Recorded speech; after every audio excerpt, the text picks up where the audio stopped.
नमस्कार, मैं श्रेया और आप देख रहे हैं खबरें बिहार। बढ़ते हैं खबरों की ओर। पवन सिंह के पास कितना माल है? मुंबई में 4 फ्लैट, लखनऊ, पटना, आरा में जमीन, मकान, करोड़ों की गाड़ियां, जेवरात और बैंक बैलेंस भी। चुनाव आयोग को सौंपे गए शपथ पत्र में दी गई जानकारी के मुताबिक पवन सिंह करोड़ों के मालिक हैं। उनके पास महानगरों में कई फ्लैट हैं और जमीनें भी हैं। वे महंगी गाड़ियों का भी शौक रखते हैं। आपको बता दें कि पवन सिंह ने गुरुवार को काराकाट लोकसभा सीट से अपना नामांकन पत्र दाखिल किया। वैसे तो उनकी संपत्ति की कुल कीमत 16 करोड़ 75 लाख रुपए बताई गई है, लेकिन ये कागजी कीमत है। आ गई बिहार पुलिस सिपाही भर्ती परीक्षा की नई डेट, देखें पूरी जानकारी। केंद्र चयन पर्षद सिपाही भर्ती आगामी 7 मई से बिहार पुलिस कांस्टेबल भर्ती परीक्षा शुरू करेगा। कदाचार मुक्त और शांतिपूर्ण माहौल में परीक्षा के संचालन को लेकर केंद्र चयन पर्षद के अध्यक्ष ने जिला अधिकारी पूर्णिया को पत्र जारी कर दिशा निर्देश दिए हैं। इस पत्र में लिखा गया है कि सिपाही भर्ती परीक्षा की प्रस्तावित तिथि जो है वो 7, 11, 18, 21, 25, 28 और 31 अगस्त है। लोकसभा चुनाव के बीच कांग्रेस को झटका, खड़गे के पटना पहुंचते ही दो नेताओं ने पार्टी से दिया इस्तीफा। चुनाव रणनीति बनाने के लिए कांग्रेस के राष्ट्रीय अध्यक्ष मल्लिकार्जुन खड़गे पटना पहुंचे और सहयोगी दलों के साथ बैठक की। खड़गे के पटना पहुंचते ही बिहार प्रदेश कांग्रेस के प्रवक्ता विनोद शर्मा और अरविंद ठाकुर ने कांग्रेस के सभी पदों के साथ पार्टी की प्राथमिक सदस्यता से भी इस्तीफा दे दिया है। उन्होंने कहा है कि कांग्रेस ने बिहार में जंगल राज 2 की शुरुआत के लिए आरजेडी के सामने घुटने टेक दिए हैं। हमारी सरकार बनी तो खत्म होगी ईडी सीबीआई की कार्रवाई, बोले खड़गे। सरकार बनने के बाद तय करेंगे पीएम फेस। पटना में इंडिया अलायंस के नेताओं ने प्रेस वार्ता किया है। इस दौरान कांग्रेस अध्यक्ष मल्लिकार्जुन खड़गे ने कई सवालों पर जवाब दिए हैं। इन्होंने महागठबंधन के पीएम फेस को लेकर भी अपनी बात कही है। इसके साथ ही उन्होंने देश में सीबीआई और ईडी के एक्शन पर बड़ा बयान दिया है। उन्होंने कहा है कि इंडिया गठबंधन की सरकार बनी तो सताने की कार्रवाई को वापस लिया जाएगा। पीएम के रोड शो से पहले विपक्ष की मीटिंग पर बोले चिराग, इनको अपनी हार साफ दिख रही है। जनता के बीच जाने के बजाय बैठक कर रहे हैं। 12 मार्च को प्रधानमंत्री नरेंद्र मोदी यानी आज राजधानी पटना में लोकसभा चुनाव के दौरान पहला रोड शो करने जा रहे हैं। पीएम मोदी के रोड शो को लेकर विपक्षी खेमे में खलबली मची हुई है। पीएम के रोड शो से पहले पटना में इंडिया गठबंधन की बड़ी बैठक बुलाई गई। कांग्रेस अध्यक्ष मल्लिकार्जुन खड़गे की राजद ने हैसियत बताई। साझा प्रेस कॉन्फ्रेंस को लालू ने ठेंगा दिखाया। मनोज झा ने खड़गे को बोलने नहीं दिया। खड़गे के साथ प्रेस से बात करने लालू यादव पहुंचे ही नहीं। उनके बेटे तेजस्वी यादव भी नहीं पहुंचे। राजद का कोई राष्ट्रीय उपाध्यक्ष भी प्रेस कॉन्फ्रेंस में शामिल नहीं हुआ। वहीं कांग्रेस के राष्ट्रीय अध्यक्ष मल्लिकार्जुन खड़गे के साथ प्रेस कॉन्फ्रेंस में बैठने के लिए राजद ने अपने प्रवक्ता मनोज झा को भेज दिया। राधा मोहन सिंह ने खुद को पुजारी और पीएम मोदी को मंदिर बताया। लोगों से कहा, मेरी गलती के कारण मोदी रूपी मंदिर को मत तोड़िएगा। विजय संकल्प सम्मेलन का आयोजन मोतिहारी में किया गया, जिसमें दलित समाज के लोग और उनके नेता मौजूद रहे। इस दौरान पूर्वी चंपारण के एनडीए प्रत्याशी राधा मोहन सिंह ने संबोधित किया, खुद को पुजारी और नरेंद्र मोदी को मंदिर बताया है। साथ ही लोगों से अपील किया कि मोदी जी के हाथों को मजबूत बनाइए, जिससे वो तीसरी बार देश के प्रधानमंत्री बन सके। मुझे नहीं, नरेंद्र मोदी को बेड रेस्ट की जरूरत है। खुले मंच से कुर्ता उठाकर बेल्ट दिखाने लगे तेजस्वी। बिहार की जिन 5 सीटों पर वोटिंग होनी है उसमें दरभंगा की सीट भी शामिल है। चौथे चरण के चुनाव प्रचार के आखिरी दिन दरभंगा के सोनकी पहुंचे तेजस्वी यादव ने आरक्षण के मुद्दे पर केंद्र सरकार पर जोरदार हमला बोला है और भरी सभा में अपना कुर्ता उठाकर कमर का बेल्ट दिखाने लगे और कहा कि मुझे नहीं बल्कि मोदी जी को बेड रेस्ट की जरूरत है। पाकिस्तान में परमाणु बम बेचने की नौबत आ गई है। मणिशंकर अय्यर के बयान पर पीएम मोदी का हमला। कांग्रेस नेता मणिशंकर अय्यर ने एक इंटरव्यू में कहा था कि पाकिस्तान के पास परमाणु बम है, हमें उसकी इज्जत करनी चाहिए। कांग्रेस नेता के इस बयान पर प्रधानमंत्री नरेंद्र मोदी ने निशाना साधा है।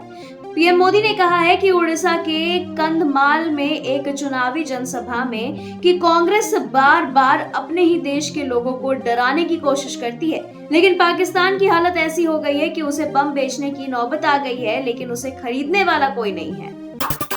हमको पाकिस्तान से क्या लेना देना, बोले तेजस्वी यादव। मोदी जी की बात का नहीं है कोई वैल्यू, वह खुद भी नहीं देते ध्यान।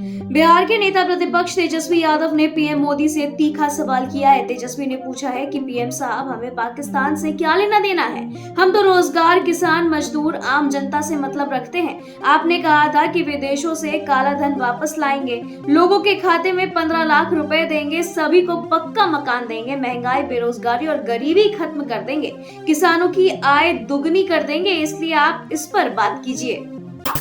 टेम्पररी ही आ सकते हैं बाहर, केजरीवाल और लालू पर बोले डिप्टी सीएम सम्राट और सिन्हा। इन लोगों का वापस जेल जाना तय।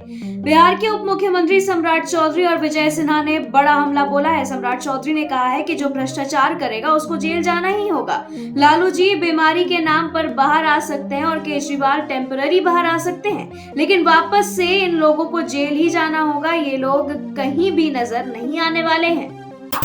कांग्रेस कैंडिडेट मनोज राम के टिकट को लेकर फंसा पेच, बेटे के साथ मिलकर नाबालिग के यौन शोषण का है आरोप।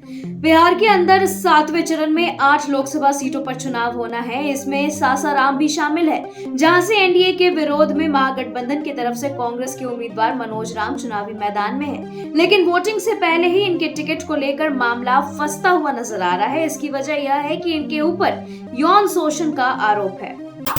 चिराग पासवान के प्रचार गाड़ी पर गुंडों ने किया हमला, गांव में जाने से रोका, पोस्टर बैनर भी फाड़े। सभी पार्टियां अपने अपने तरीके से चुनाव प्रचार में जुटी है, लेकिन अब बात न सिर्फ चुनावी बयानबाजी तक सीमित है, बल्कि प्रत्याशियों पर आक्रमण हमले होने की भी आशंका दिख रहे हैं और ऐसा मामला भी नजर आ रहा है।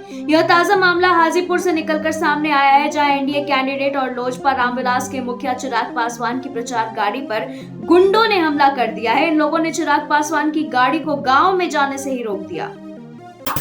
बेगूसराय में गरजेंगे सीएम योगी और हिमंता बिस्वा शर्मा, गिरिराज सिंह के लिए मांगेंगे वोट। चौथे चरण के चुनाव प्रचार के दौरान बीजेपी के कई दिग्गज नेता बिहार पहुंचे। ऐसे में कल अंतिम दिन उत्तर प्रदेश के मुख्यमंत्री योगी आदित्यनाथ और असम के सीएम हिमंता बिस्वा शर्मा बेगूसराय में शनिवार को चुनावी सभा को संबोधित किए। आपको बता दें कि बेगूसराय सीट से बीजेपी की सिटिंग सांसद गिरिराज सिंह इस बार भी एनडीए के साझा उम्मीदवार हैं। ईओयू करेगी नीट यूजी 2024 में धांधली की जांच, अब तक 13 लोगों की हो चुकी है गिरफ्तारी। पटना के विभिन्न परीक्षा केंद्रों पर विगत 5 मई को आयोजित नीट यूजी में कथित धांधली से जुड़े मामले में अब बड़ा एक्शन लिया गया है। अब इस मामले की जांच आर्थिक अपराध इकाई बिहार ने संभाल ली है। अब तक पटना पुलिस द्वारा शास्त्री नगर थाना में कांड संख्या 358/24 दर्ज कर कार्रवाई जा रही थी। हालांकि इस मामले में ईओयू की ओर से जांच में सहयोग दिया जा रहा था। आज पटना में पहली बार पीएम मोदी करेंगे रोड शो, जानिए कहां बंद रहेंगे कुछ रास्ते। जानकारी के अनुसार प्रधानमंत्री का रोड शो डाक बंगला चौराहा से शुरू होगा। यह रोड शो आगे बढ़ते हुए SP Verma road, exhibition road चौराहा से उमा सिनेमा हॉल होते हुए कदमकुआं साहित्य सम्मेलन, ठाकुरबाड़ी रोड और फिर उद्योग भवन पहुंचेगा, जहां रोड शो समाप्त हो जाएगा। वहीं प्रधानमंत्री के पटना आगमन और रोड शो को लेकर रविवार को कई मार्गों पर वाहनों की परिचालन पर प्रतिबंध रहेगा।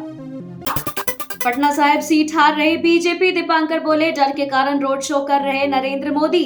पीएम मोदी के रोड शो को लेकर विपक्ष हमलावर है। माले के राष्ट्रीय महासचिव दीपांकर भट्टाचार्य ने कहा है कि मोदी जी को जिस जगह हार होती नजर आती है वहां वो रोड शो करने लगते हैं। कर्नाटक और बेंगलुरु में उन्होंने बजरंग बली का नाम लेकर रोड शो किया था, नतीजा हुआ कि वहां हार का मुंह देखना पड़ गया। अब पटना साहिब सीट पर संशय बना हुआ है।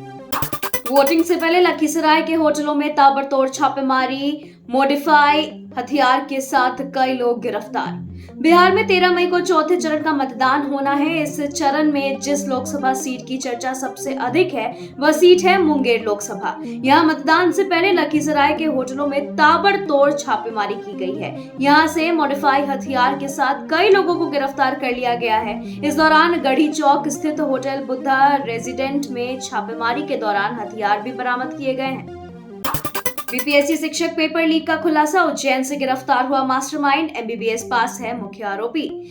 बिहार लोक सेवा आयोग शिक्षक भर्ती परीक्षा का मुख्य मास्टरमाइंड नालंदा जिले के एमबीबीएस शिव कुमार हैं। डॉक्टर शिव प्रतियोगी परीक्षाओं में अपने पिता की राह पर आगे बढ़ते हुए सेटर की धंधे का मास्टरमाइंड बन गया है। इसके पहले वो 2017 में नीट यूजी की परीक्षा के पेपर लीक कांड में भी शामिल रहा है। डॉक्टर शिव कुमार उर्फ बिट्टू के पिता संजीव कुमार उर्फ लुटन भी पेपर लीक के धंधे से जुड़े हुए हैं। वोटिंग से पहले ऑटो से मिले 7 करोड़, दुर्घटना के बाद सड़क पर बिखरी नोटों की गड्डियां देखकर हैरान रह गए लोग। लोकसभा चुनाव के चौथे चरण की वोटिंग से पहले आंध्र प्रदेश के पूर्वी गोदावरी में पुलिस ने ऑटो से 7 करोड़ रुपए जब्त किए हैं। ऑटो में भारी मात्रा में कैश होने की जानकारी तब मिली जब एक ट्रक की चपेट में आने के बाद ऑटो बीच सड़क पर पलट गया।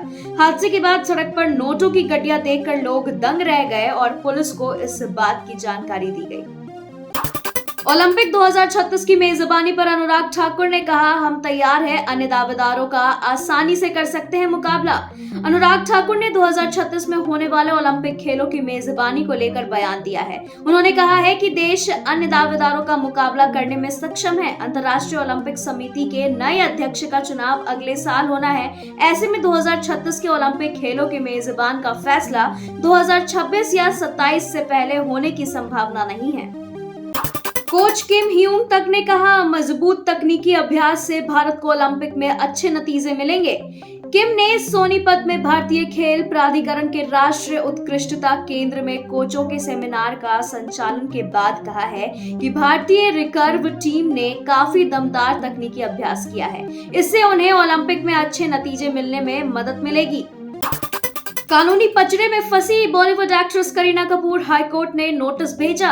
बॉलीवुड एक्ट्रेस करीना कपूर खान अपनी किताब को लेकर कानूनी पचड़े में फंस गई हैं। करीना ने साल 2021 में अपनी किताब लॉन्च की थी। इस किताब का नाम करीना कपूर खान्स प्रेगनेंसी बाइबल है। किताब के नाम में बाइबल शब्द के इस्तेमाल पर आपत्ति जताते हुए उनके खिलाफ हाईकोर्ट में याचिका दाखिल की गई है, जिसके बाद मध्य प्रदेश हाईकोर्ट ने करीना को कानूनी नोटिस भेजा है। पूजा बेदी के घर की नाबालिग नौकरानी के साथ थे आदित्य पंचोली के संबंध। एक्ट्रेस ने इंटरव्यू में किए चौंकाने वाले खुलासे। पूजा बेदी अपनी जिंदगी अपनी शर्तों पर जीने के लिए जानी जाती है। एक समय था जब उन्हें कंट्रोवर्शियल क्वीन कहा जाना जाता था। पूजा, जिन्होंने अपने जीवन में कई पुरुषों के साथ डेटिंग करने की बात खुले तौर पर स्वीकार की है, वह एक समय बॉलीवुड अभिनेता आदित्य पंचोली के साथ रिश्ते में थी। पूजा बेदी ने कहा कि आदित्य उसकी अनुपस्थिति में उसके घर आता था और उसकी नाबालिग नौकरानी को प्यार की झूठी उम्मीद देता था। जानिए कैसा रहेगा आज बिहार का मौसम। बिहार में आज सुबह का तापमान 30 डिग्री सेल्सियस रहेगा। हवा, नमी और अन्य मौसम की स्थितियों जैसे कारकों को ध्यान में रखते हुए तापमान 33 डिग्री सेल्सियस जैसा महसूस हो सकता है। और हवा की बात करें तो हवा की गति 15 किलोमीटर प्रति घंटे रहेगी। दोपहर के समय तापमान 39 डिग्री सेल्सियस है और यह 41 डिग्री जैसा महसूस होगा और हवा की गति 14 किलोमीटर प्रति घंटे रहेगी। और शाम का तापमान 40 डिग्री सेल्सियस रहेगा और हवा की गति 10 किलोमीटर प्रति घंटे रहने की संभावना है। खबरों के सिलसिलों में फिलहाल इतना ही। बने रहे खबरें बिहार के साथ। नमस्कार।